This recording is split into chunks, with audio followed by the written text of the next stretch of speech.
जो लोग नाखून खाने के बड़े शौकीन होते हैं क्योंकि शौक के तौर पे खाते हैं। बहुत सारे लोग देखें, चाहे वो बच्चे होते हैं या बड़े होते हैं, नाखून इतने ज़्यादा खा लेते हैं कि चटें तक दिखने लगती हैं।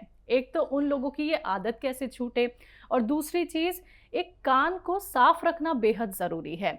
कुछ लोग ईयरबड का इस्तेमाल करते हैं, कुछ लोग कभी कुछ चीज़ का इस्तेमाल कर लेते हैं।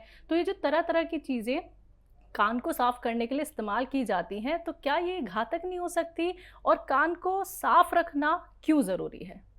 देखिए, नाख़ून खाने की तो वाक़ई आदत हुँ। मतलब खाने की नहीं होती, वो खाते नहीं हैं हाँ, बल्कि हाँ। ऐसे काटते हाँ, रहते हैं। जी, जी, जी, जी। तो ऐसे मैंने भी बहुत लोग हुँ, देखे हुँ, हैं। हुँ।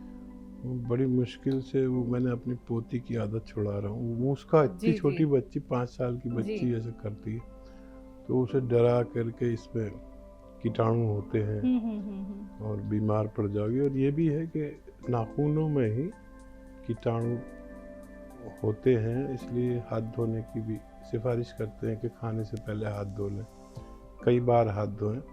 इसमें जो गंदगी कीटाणु के रूप में होती है, वो अक्सर हमें इन्फेक्शन कर देती है, बीमार डाल देती है, बुखार आ जाते हैं। तो ये एक हैबिट हो जाती है और बड़ों में भी होती है। घूम फिर कर हर शख्स को एक अलग टाइप की क्रिया करने की आदत होती है। कोई बात करते में ऐसे खुजाता रहता है, ऐसे कोई नाखून काटता रहता है, तो कोई उँगलियाँ ऐसे करता रहता है। बहुत सारी आदत है, ये तो आदत है, तो ये आसानी से छूट भी सकती है। लेकिन कान के मैल के बारे में जो हम हिंदुस्तानी लोग हैं, भारतीय लोग हैं, ये कान का मैल कभी भी निकालना शुरू कर देते हैं। दरअसल इसका तरीका ये है, जो विदेशियों में मैंने देखा कि जब भी वो स्नान करके आते हैं तो सबसे पहले बर्ड से अपना कान ऐसे उस खुजाते हैं। तो जो भी पानी हमारे नहाते वक्त कान में जाता है, साबुन मिक्स पानी, वो जाके खुश्क हो जाता है और वही कान का मैल बनता है। कान के अंदर से कोई मैल रिलीज नहीं होता। तो बेहतर तरीका ये है कि जब भी आप स्नान करके आएँ, तब बर्ड से आप अपना कान की जो पानी है वो सुखा सकते हैं। बर्ड डालेंगे तो रुई उसको सूख लेती है, सोख लेती है। और ये जो बर्ड बनी बनाई आती है, ये अच्छी नहीं होती, ये कान का पानी सोखती नहीं। तो हम गांव वाले तो ऐसा है कि वो सीख पे रुई ऐसा लपेटते हैं, तो वो थोड़ी सी ऊपर को ऐसे फैली भी होती है, जिसमें पानी सूखने की सलाहियत होती है। और ये जो बनी बनाई बर्ड आती है, ये पानी सोखती नहीं है। तो इनसे तो खुजाना भी ऐसा ही है जैसे ना के बराबर। तो नहाने के बाद आप साफ़ करें तो बेहतर होगा। जी। हकीम साहब, जो लोग इस चीज़ को समझ नहीं पाते कि कान में जो मैल है उसकी सफाई होनी बहुत ज़रूरी है, तो ऐसा भी हो जाता है कि कान में मवाद बन जाती है, या फिर कान का भी ऑपरेशन कराना पड़ जाता है, या फिर और बहुत सारी परेशानियाँ भी आ जाती हैं? अक्सर ये होता है कि कान का मैल हुँ। हमारे कान की स्किन से चिपक हुँ, जाता हुँ, है हुँ, हुँ। और कभी कान के पर्दे तक भी पहुंच जाता है। हुँ, हुँ, हुँ। तो फिर वो तरह तरह की आवाज़ें सी आने हुँ, लगती हैं। हुँ। जी, जी।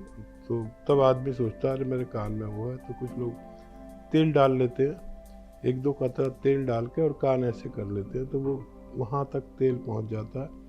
और फिर रुई लगा लेते हैं यहाँ पर, तो वो खूब नरम हो जाता है। जब वो मैल तो फिर बर्ड से निकालें तो आसानी से निकल जाता है। सलमा, स्वागत है आपका।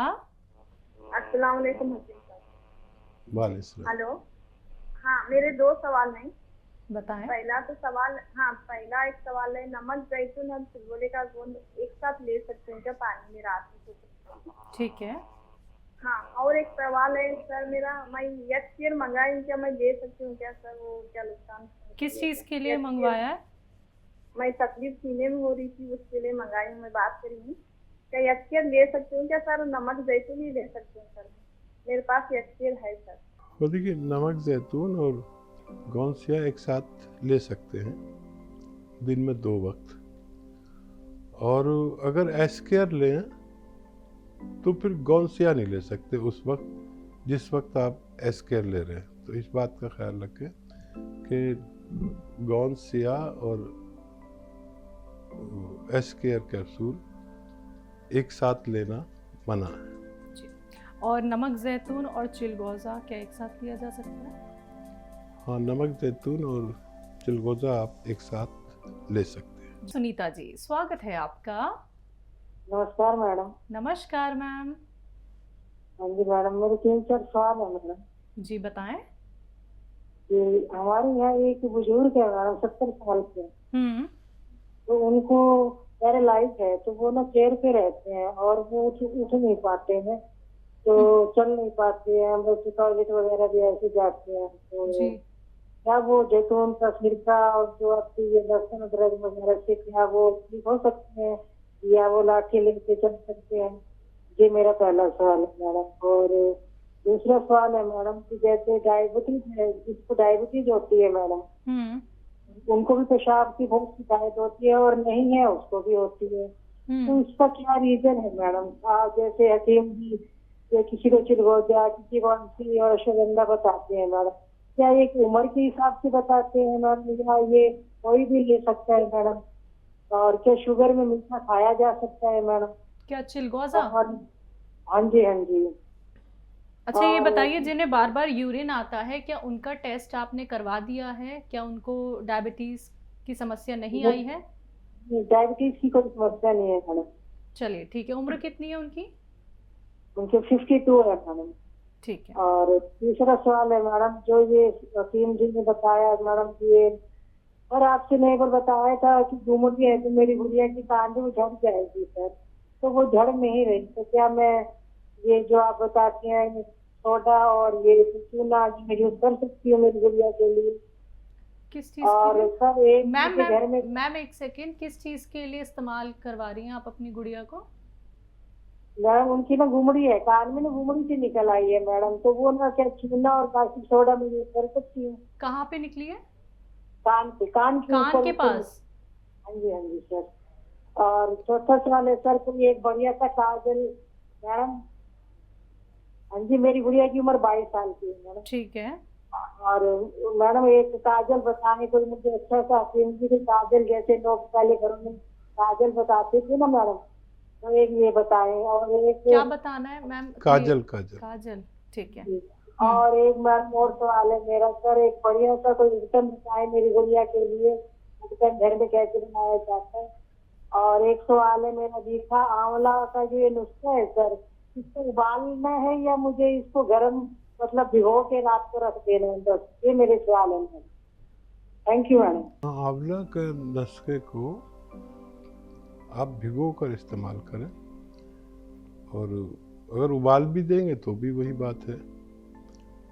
तो मकसद है कि वो उसमें पानी शामिल हो जाए और उसकी दवा बाहर आनी चाहिए पानी के ज़रिए, चाहे उबाल के करें या भिगो के करें, बात एक ही है। और शुगर के जो पेशेंट होते हैं उनको भी बहुत यूरिन आता है, और ऐसे कुछ लोग भी जिन्हें यूरिन ज़्यादा भी आता है, तो वो चिलगोज़े का इस्तेमाल पूछ रही थी, क्या दोनों कर सकते हैं? तो देखिए, शुगर वाले को तो पेशाब ज़्यादा आता है, और ब्लड प्रेशर वाले को ज़्यादा आता है, या उम्र ज़्यादा हो तब भी ये परेशानी आने लगती है। तो शुगर वाले को इस्तेमाल करना चाहिए गोंद जामुन। तो इसमें ये भी सलाहियत है कि आपको बार बार पेशाब आने से रोकता है और शुगर को कंट्रोल करता है। अगर फिर भी किसी को फ़ायदा नहीं हो तो कई चीज़ें मैं बताता हूँ, किसी को बताता हूँ अलसी। अगर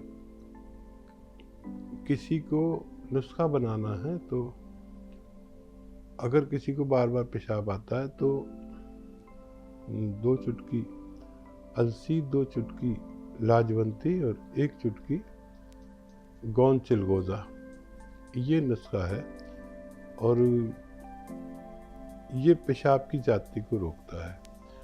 अच्छा, जब हम उस हालत में होते हैं जब हमें ब्लड प्रेशर बहुत ज़्यादा है, तब भी हम ब्लड प्रेशर की गोली खाते हैं, तो उसका काम यह है कि जल्दी से आपकी खून से नमक बाहर कर दे। और जब वो बाहर कर देती है गोली तो वो पेशाब के रूप में बाहर आती है, तो इसलिए भी पेशाब ज़्यादा आता है। तो मसाने की मजबूती के लिए ये नुस्खा बहुत अच्छा है। और अगर शुगर का मरीज़ है तो वो सिर्फ कौन जामुन लें, चाहे एक एक चुटकी 2 बार ले सकते हैं, चाहे तो लाजवंती 1-2 चुटकी साथ में ले सकते हैं, इससे भी उनको फ़ायदा होना मुमकिन है। अच्छा, बच्ची के जो यहाँ गांठ सी आप बता रहे हैं, देखिए अगर वो बाहर को निकली हुई है, जैसे ये होता है हमारे मस्से होते हैं, तो वो ठीक हो सकती है।